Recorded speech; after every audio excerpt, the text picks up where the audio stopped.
এক কিশোরীর প্রতিবাদে যে একজন প্রেসিডেন্টকে এতটা অস্বস্তিতে ফেলতে পারে তা আবারও বোঝা গেল মার্কিন প্রেসিডেন্টের কথায়। বিশ্বব্যাপী জলবায়ু আন্দোলনের পরিচিত মুখ গ্রেটা থুনবার্গ, যার কাছে এবার হেরে গিয়ে বিতর্কের মুখে পড়লেন ডোনাল্ড ট্রাম্প।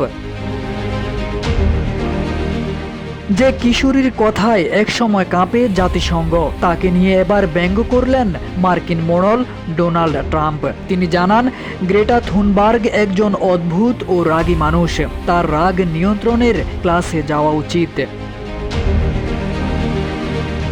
গ্রেটা থুনবার্গ একটি ত্রাণবাহী জাহাজে করে গাজার উদ্দেশ্যে যাত্রা করেছিলেন যুদ্ধ বিধ্বস্ত মানুষের পাশে দাঁড়াতে, কিন্তু গাজার উপকূলে পৌঁছানোর আগেই সেটিকে জোরপূর্বক আটক করে ইসরায়েলি বাহিনী।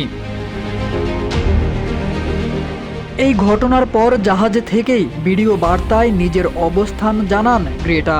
বলেন, আমার নাম গ্রেটা থুনবার্গ, আমি সুইডেন থেকে এসেছি। দখলদার ইসরায়েল কিংবা তাদের সমর্থন যোগানো বাহিনী আমাদের অপহরণ করেছে।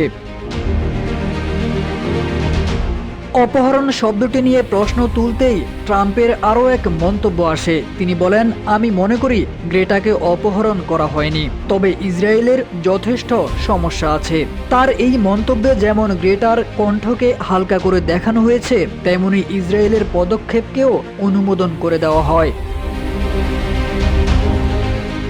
যখন পৃথিবীর নানা প্রান্তে শিশু কিশোররা ভবিষ্যতের জন্য প্রতিবাদ করছে, তখন তাদের উদ্দেশ্য ও বার্তা বোঝার পরিবর্তে যুক্তরাষ্ট্রের মতো একটি দেশের প্রেসিডেন্ট তাদের মানসিক অবস্থা নিয়েই ঠাট্টা করেন।